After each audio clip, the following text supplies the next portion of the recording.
Bienvenidos a Fuera de Plano, un podcast de historias con historia.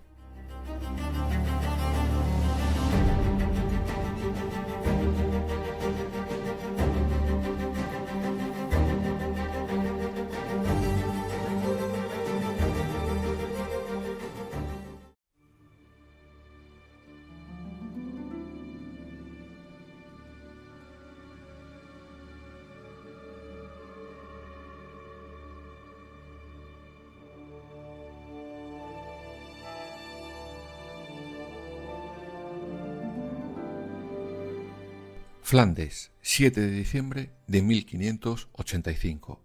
3 tercios viejos de infantería española están cercados por la flota holandesa. El lugar, el monte de Empel. Sin embargo, todos conseguirán escapar de una muerte segura. ¿Cómo lo hicieron? Según la leyenda, gracias a la Inmaculada Concepción. Sí, tal cual. Hoy te contamos lo que ocurrió realmente y el porqué del dogma de la Inmaculada Concepción. Algo engendraron en el tiempo.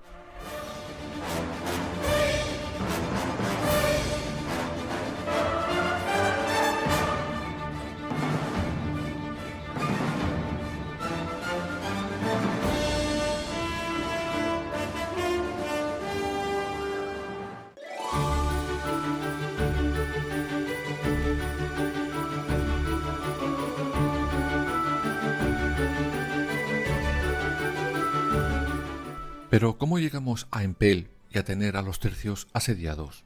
Pues bien, nos tenemos que remontar a 3 años antes del supuesto milagro. Estamos en 1555 y Carlos I de aquí y V de allí está ya dejando sus coronas. Como os contamos, el gobierno de Flandes se lo da a su hijo, Felipe II, pero a este no le reciben con los brazos abiertos precisamente, y no lo hacen por 2 razones. Primero, porque le consideraban un rey extranjero, y segundo, y más importante, por su enorme intransigencia religiosa. Recordad que ya os hemos contado en algún capítulo cómo Felipito II se comía los santos por los pies, excepto cuando fue rey de Inglaterra, que por intereses personales cambió de camisa. En fin, el caso es que los de los Países Bajos se le empiezan a rebelar.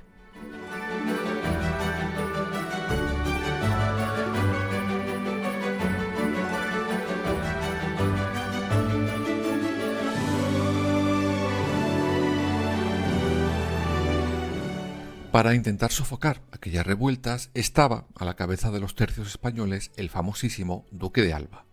Pero este no lograba buenos resultados y sí conseguía diezmar en personas y dinero a nuestro país.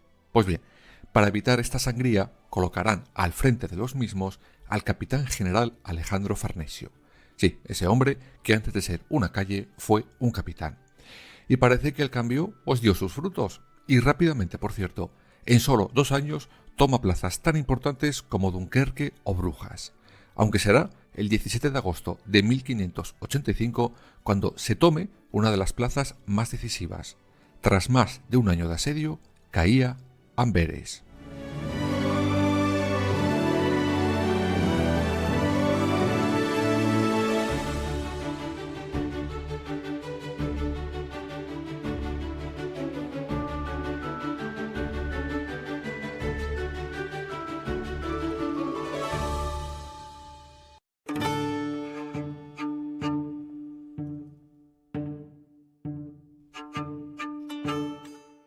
Pues bien, desde ese mismo momento Farnesio decidirá licenciar a parte de su ejército, pues entiende que ya ha ganado, y aparte le manda al norte del país, donde la población católica lo estaba pasando, regulín.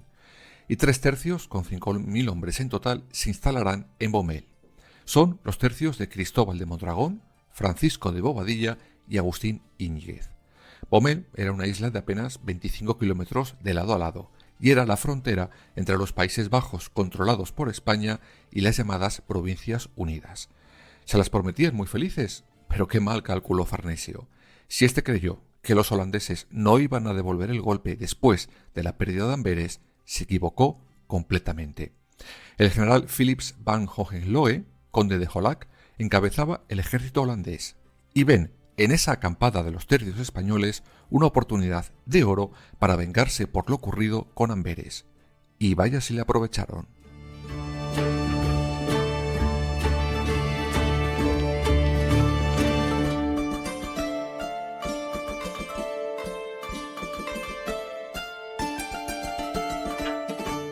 La armada holandesa desembarcará tropas y zapadores en aquella isla. Estos abren unas brechas en 2 diques que contenían las crecidas del caudal de los ríos, y como os podéis imaginar, la isla de Beaumelle se empezó a inundar. Y allí, en medio de todo, estaban los soldados de los tercios, atónitos ante lo que estaban viendo, y por si esto no era suficiente, los holandeses les empezaron a atacar por donde no había agua. Vamos, que estaban rodeados de enemigos y sobre todo de agua, de mucha agua. Por eso Bobadilla ordena que salgan todos corriendo a la zona más alta de la isla. Esa zona era el monte de Empel.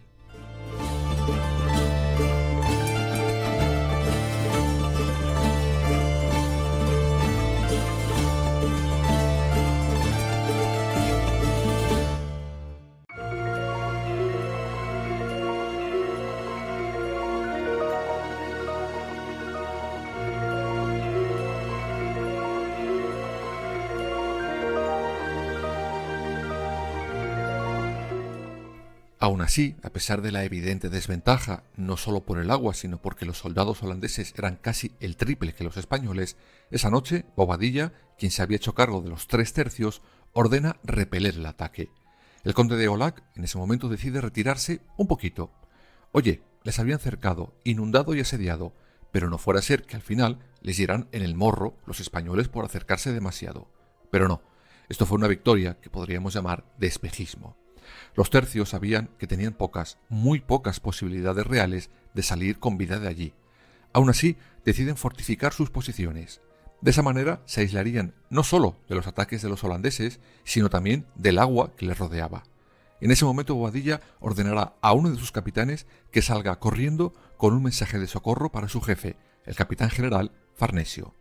Por otro lado, decide que la mejor defensa, pues es un buen ataque, y así llegamos, por fin, al 5 de diciembre de 1585.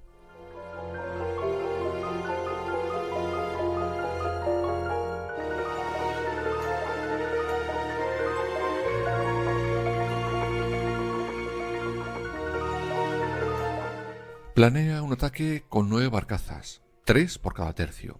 En total van 333 soldados con una misión suicida: abrir un camino entre las tropas enemigas para poder salir huyendo de ese trozo de tierra rodeado de agua y holandeses. Pero se quedó en un simple plan. Los holandeses se dieron cuenta y, aprovechando que les triplicaban el número, se hicieron con varias posiciones estratégicas para que el plan de Bobadilla muriera antes de nacer.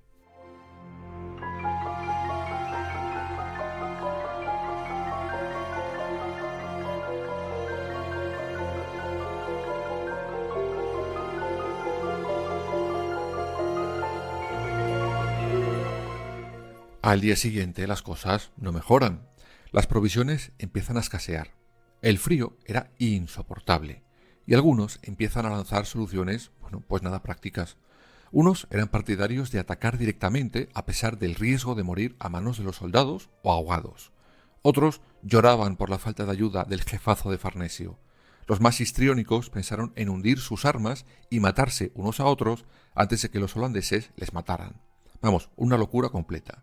Por su lado, los holandeses les envían una oferta para salir de allí con vida. Serían hechos prisioneros, pero al menos no morirían. La respuesta de los tercios fue clara. Los infantes españoles prefieren la muerte a la deshonra. Ya hablaremos de capitulación después de muertos. Y vaya, todo parecía indicar que así sería, que los holandeses tendrían que usar una ouija para negociar una rendición post-mortem. Y en este punto es cuando la batalla de Empel pasa a ser, de una batalla más de nuestra historia, a teñirse de misticismo y creencias religiosas. Yo os cuento la historia tal y como se contó y luego cada uno que juzgue y saque sus propias conclusiones.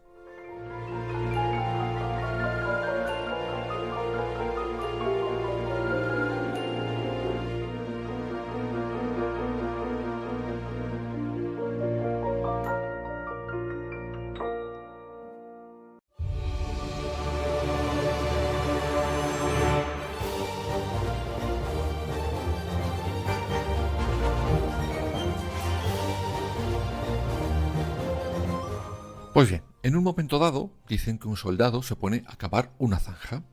En esa zanja casualmente se encuentra una tabla.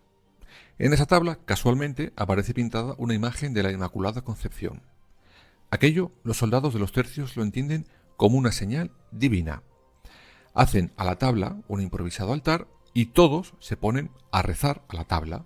Y según cuenta la leyenda, desde ese momento las cosas cambiaron completamente.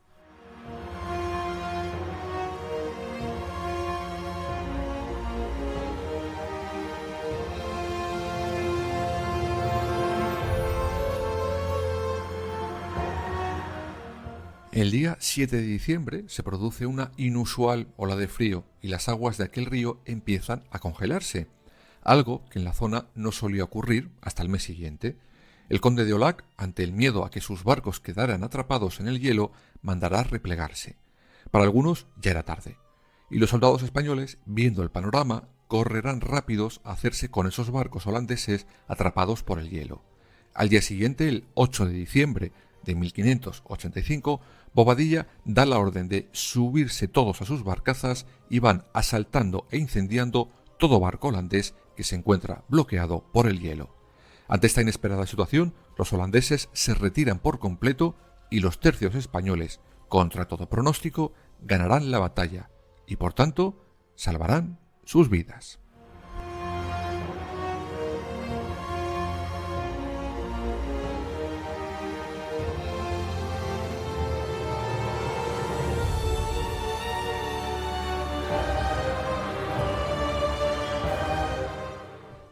Por cierto, desde ese mismo momento los tercios adoptan a la Inmaculada Concepción como su patrona. Y fin, esta es la historia y leyenda de la batalla de Empel. Ahora cada uno, insisto, que juzgue si aquello fue un milagro de casi Navidad o simplemente que en pleno invierno, con todo el frío del mundo, rodeada toda la batalla por agua, ¿quién se hubiera imaginado que ese agua se pudiera congelar en pleno mes de diciembre, no? Quizás los que habían usado el agua para acercar a los españoles no contaron con que si ese agua se congelaba, serían ellos los cercados. Una vez contada la famosa batalla de Empel, ahora os hago una pregunta. ¿Qué es exactamente el dogma este de la Inmaculada Concepción? Pues bien, para algunos, que la Madre del Salvador diera luz sin mancha, es decir, virgen, no se concebía si ella no hubiera sido alumbrada de la misma manera. Es decir, si la Virgen era la Virgen, ¿cómo podía una mujer manchada desde su nacimiento engendrar al Hijo de Dios en la tierra? Nada, eso no podía ser. Y se sacan, literalmente de la manga, el nuevo dogma de la Inmaculada Concepción. Es decir, la madre de la Virgen María también la tuvo a ella, como luego ella tendría a su hijo. Pero claro, una curiosidad. ¿Eso no se podría aplicar a la madre del Hijo de Dios? Y a su vez a la madre de la madre de la madre de la madre de la madre.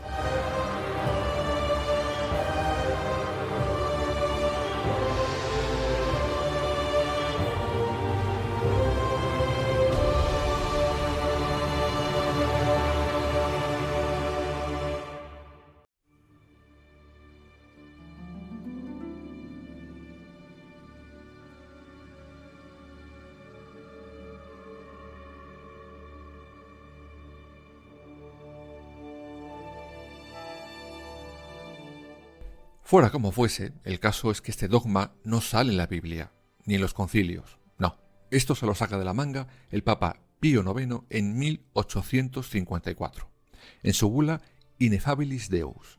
Aunque es cierto que en países tan católicos y mucho católicos como España, esta teoría estaba bastante afianzada siglos antes de esa bula de Pío IX. Aún así, cuando este Papa publica esa bula y pone por fin negro sobre blanco que la Virgen María también fue concebida puramente, hubo bastante tensión dentro de la Iglesia y no entre los que podríais estar pensando, los protestantes. Ellos, desde luego, no admiten la leyenda de la Inmaculada Concepción de la Virgen. El argumento que usan, el mismo que os he planteado hace unos minutos, que si aceptamos esa Inmaculada Concepción, ¿por qué no nos seguimos remontando en los antepasados de María?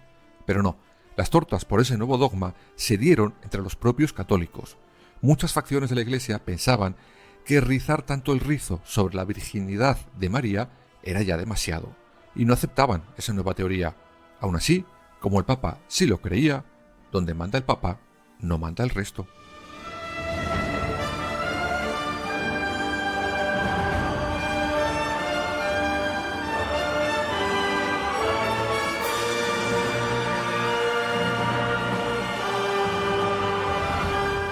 Fuera o no un milagro lo que ocurrió en lo alto del Monte de Empel, sea o no real el dogma de la Inmaculada Concepción, el caso es que en nuestro país el 8 de diciembre es festivo. Así que oye, mira, que nos quiten lo bailao.